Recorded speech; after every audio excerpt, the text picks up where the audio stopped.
Can I have a second? No? Yes. All in favor? That's okay. We don't need Oh, you don't need to? No, we don't need to. I'm still in favor. Thank you. Okay, so the meeting is called to order at 6:33. Please stand for the Pledge of Allegiance.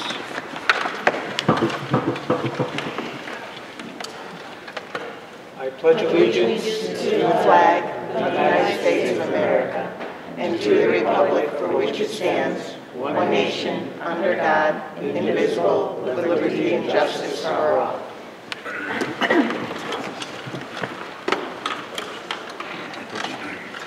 May I have a motion to appoint Patricia Van Heusen, District Clerk, as Clerk of the Election?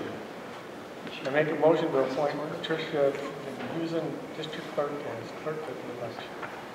Do I have a second? You don't need a vote? Okay, no vote. This is a dictatorship. Sorry. May I have a motion to waive the reading of the May 8th, 2017 minutes? I make a motion to waive the reading of the May 8th, 2017 minutes. And a second? Thank you. May I have a motion to appoint the following as inspectors of the budget vote and election? Mrs. Lila McPhail, Chief Inspector, Mrs. Ellen Hazard, Mrs. Michelle Bramer, Mrs. Tammy Collins, Ms. Deborah Holtz, Ms. Christine Kettler, Ms. Heather Memrick, and Mrs. Janine Winkler. Just say you do it. You make a I'm making a motion to appoint the following inspectors of the budget vote and election. Mrs. Lila McPhail, Chief Inspector, Mrs. Ellen Hazard, Mrs. Michelle Bramer, Mrs. Tammy Collins, Ms. Deborah Holt, Ms. Christine Kettler, Mrs. Heather Memrick, and Mrs. Janine Winkler. Do I have a second? Second. Thank you. At this time, Mrs. Deborah Grimshaw, Superintendent of Schools, and Mrs. Leah Schaefer, Director of Finance, will present the 2018-19 proposed budget.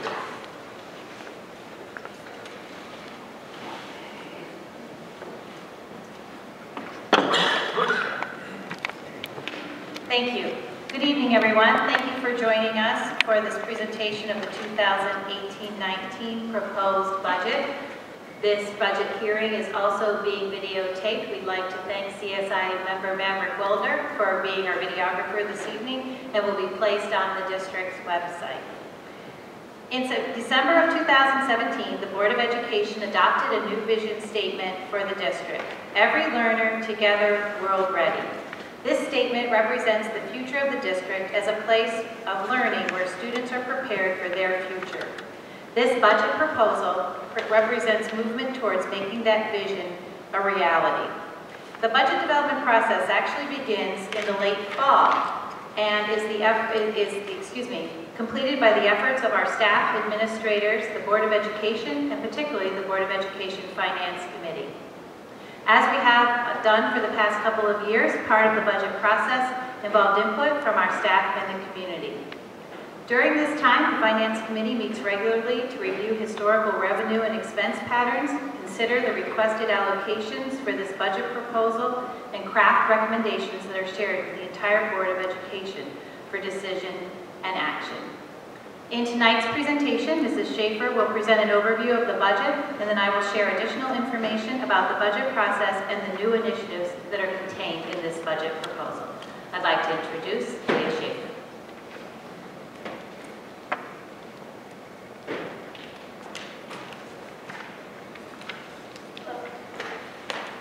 The 18-19 proposed budget is $22,780,000.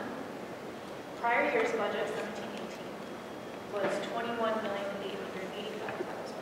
This is an increase of $854,000. This is a 4% increase over 17-18, and we are proposing an increase in tax levy of 2%, which is below our cap.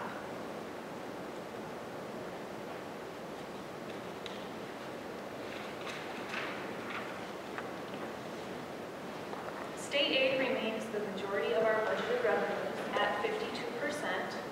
Property taxes account for 31%, Excuse me, Leanne, Yeah. could you just grab the mic and just hold it, because it's not really moving any. Turn it. Number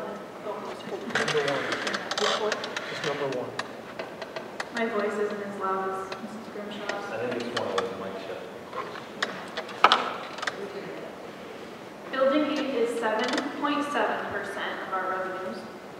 And the capital project allocations, interfund transfers, and other revenues make up the remaining budgeted revenues.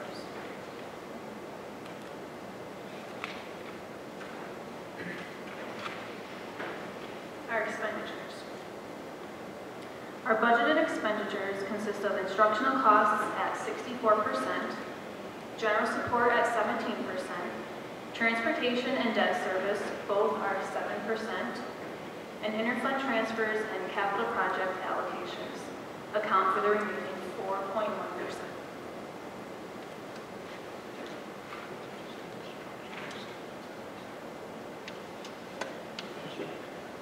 Again, our budgeted expenditures are $22,780,000. Our projected revenues, our anticipated projected revenues are only $22 million. So this leaves a deficit of $698,000.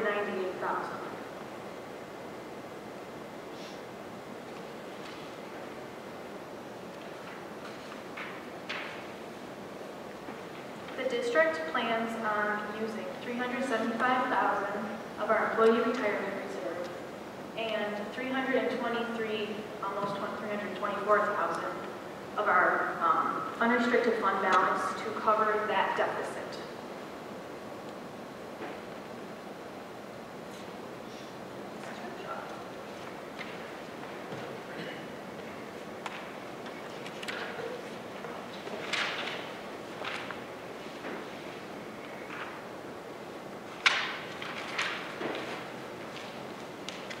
As part of our overall capital project strategy and our 2018-19 budget proposal, we are beginning the process of capital outlay projects. A capital outlay project is a one-year project under $100,000 that is approved by state aid. The value of capital outlay projects as part of an overall budget and capital project strategy is that the district receives the full aid on the project the following year. Capital outlay projects, or COPs as they are known, allow districts to address smaller maintenance or other items. So this budget proposal includes a capital outlay project of $100,000 to replace some exterior doors at East Hill.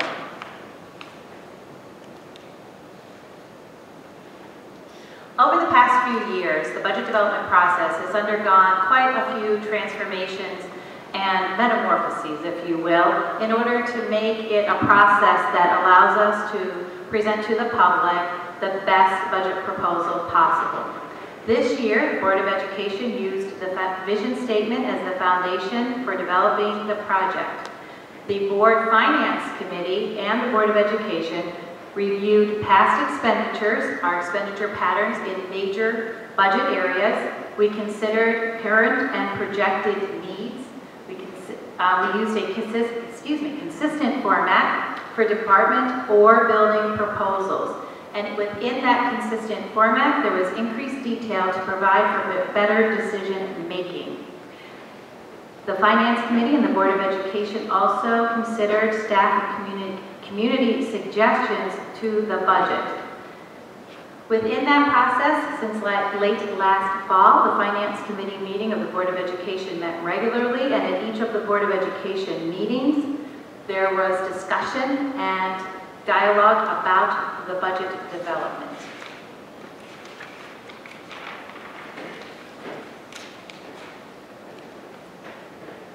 As a result of that process, there are some new initiatives that are in the proposed budget, and I'd just like to share those with everyone.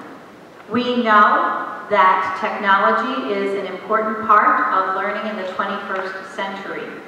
Using our Smart Schools bond money as a separate initiative, the district has applied to use that money for a one-to-one initiative.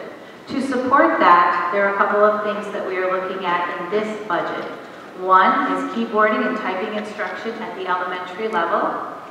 The second is a grade 7-8 school librarian and tech integration specialist.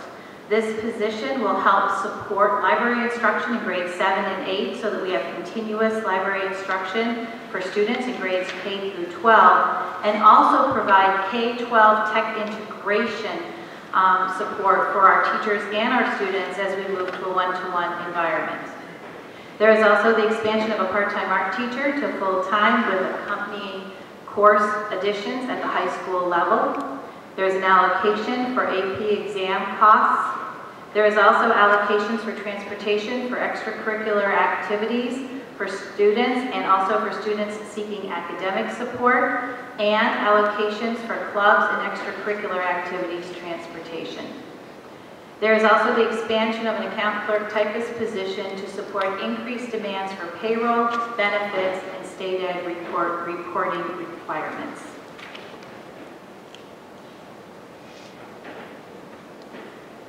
Should the budget vote not be successful next week, the Board of Education will have a couple of different options.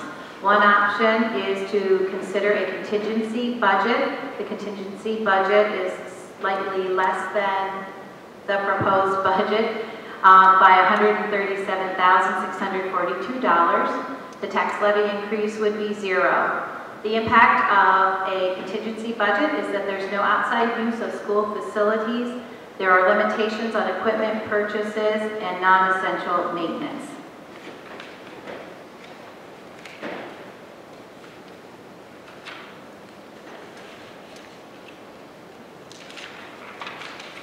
So on the ballot next Tuesday will be the proposed budget referendum along with the reauthorization of the student representative to the Board of Education. The community voted 2 years ago to put a student seat on the Board of Education. That seat has to be reauthorized every 2 years. There's also the election of 1 seat on the board, which carries a 5-year term.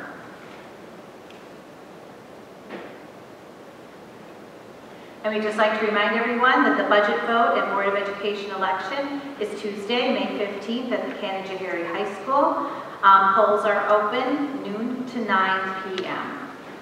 At this point in time, I'd like to invite our candidate for the Board of Education seat, Ms. Jennifer Field, to make a statement.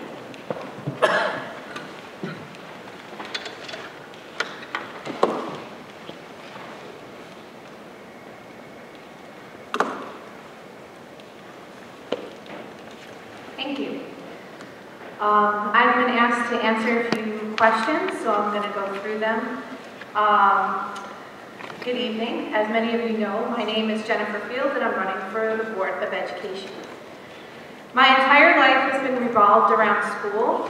I attended school in a variety of states growing up. I ultimately graduated in 1989 from Goshen High School and went on to SUNY Potsdam to major in both English writing and elementary education in 1993. I then went on to begin my teaching career and received my master's in teacher education from the College of St. Rose in 1999. I have since also received my secondary English certification. Therefore, I have 2 certifications for teaching, which covers kindergarten through 12th grade. For the past 20 years, I have been teaching in Sharon Springs Central School, which is a K-12 building. When I started teaching there in 1998, we had 450 students in the building. We are now down to about 225. Losing half of our students in 20 years is a true declining enrollment. I taught 10 years at the elementary level, and I have taught 10 years at the middle and high school level. I have also coached sports, both at Sharon Springs and at Canajoharie. In addition, I have been a class advisor and have advised many extracurricular activities such as SAD, Odyssey of the Mind, and a book club. I've also been involved with my teachers union, and I tell you all of this so you know that my experience in education has been expansive over the past 2 decades as I have played many different roles. One of the questions was, what do you see as the opportunities and challenges in this district? Well, I have lived in Canajoharie for the past 15 years. I have seen the ups and downs of our community. Being involved with the board would enable me to be in a role where I hope to assist in enacting a positive change in our district. I believe Canajoharie has the opportunity to be an excellent small school if we use our resources correctly. I think if we listen to the teachers who teach, the students who are here to learn, and the parents who want to see their children receive the best education possible, we can make this school district be what every parent and student and teacher wants to see, which is a safe place to attend school full of opportunities for all students. I think our first challenge as a board is to build morale. Board members need to be visible. Board members need to be a part of the solutions. We represent the taxpayers and the parents of our town. We need to listen, and we need to encourage our school leaders to listen. I truly believe that good ideas can become great ideas if our leaders listen and allocate resources accordingly. Sometimes we need to act on our ideas. Some ideas will be amazing from the beginning, some will not, and that's okay. We need to make mistakes, we need to learn from them, we need to progress. That's the key to success anywhere. Next question was, what are your priorities for the district in the coming year, and why and how did you select these issues? I think we have many programs that shine and have the potential to shine if the proper resources are used. Resources can be as simple as money, which doesn't sound simple, but it is, as complex as people, or both simple and complex as technology. Knowing where to tap each is where the nuances of running a school district come into play. I feel with my extensive experience that I can add a knowledge base and ideas that can benefit our district. Over the coming school year, there are several issues that will and need to be addressed that I hope to be a part of in terms of finding a positive outcome and progressing forward and aiding in resolutions. Some of these issues are the safety in our schools, the new technology that is coming forward, communication between board members, administration, teachers, students, and parents, and maintaining and improving programming for our students.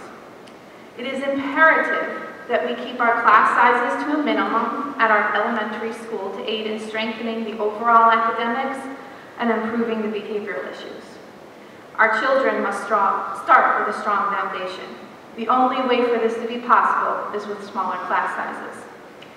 At the middle school level, it is imperative to have consistency, strong discipline, and encouragement at such a transitional time in children's lives.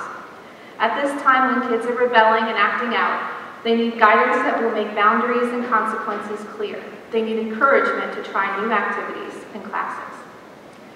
At the high school level, it is imperative to have strong academic classes and a plethora of electives and programming choices, as this is the time when students begin to look to their futures. It is not the same for everyone. Not everyone is cut out to be in an AP class, a technology class, a music class, an art class, a culinary class, an auto mechanic class, a cosmetology class, or an ag class. However, having choices, having different pathways, and respecting those differences, and creating a schedule that enables our students to pursue all of their interests to help shape their futures is imperative. And the last question, if a parent or community member comes to you regarding, for example, a maintenance issue at a particular campus, or a situation involving a particular teacher, how do you see your role as a school board member in resolving that issue? I know that parents and community members look to the board members to help solve problems. I see my role as being one that can help guide people in the proper direction, maintain transparency without breaking confidentiality, and inspiring people to bring about positive change in attitude. Truly, a school district that has high morale within its staff and students will succeed on its own accord. If we want to maintain this idea of #CanJoGreat, then this has to start from the top, and it has to start from the leadership in our district. We need, as board members, to be positive role models for our community. We need, as board members, to encourage our administration, our teachers, and our students to rally together to create a positive change. It needs to be one where we make decisions, we follow through, we observe, we reflect, we figure out where we went wrong, where we have to make changes again, and hopefully more often where we went right, and celebrate our successes. The only way this is possible is with positive communication and transparency. Obviously, as parents, we first and foremost want our students to flourish. We want our schools to be a part of our community as a whole. We want our students and their families to feel safe and know that they are receiving an excellent education. As a parent of 2 children graduating this year, I am thankful for the opportunities that the Canajoharie School District has provided for them. I am thankful for the teachers in this district for guiding them and providing the many opportunities and memories that they will take with them as they move on to pursue their endeavors. I am hopeful that the education and opportunities which our district provides will continue to improve in the years to come. Thank you.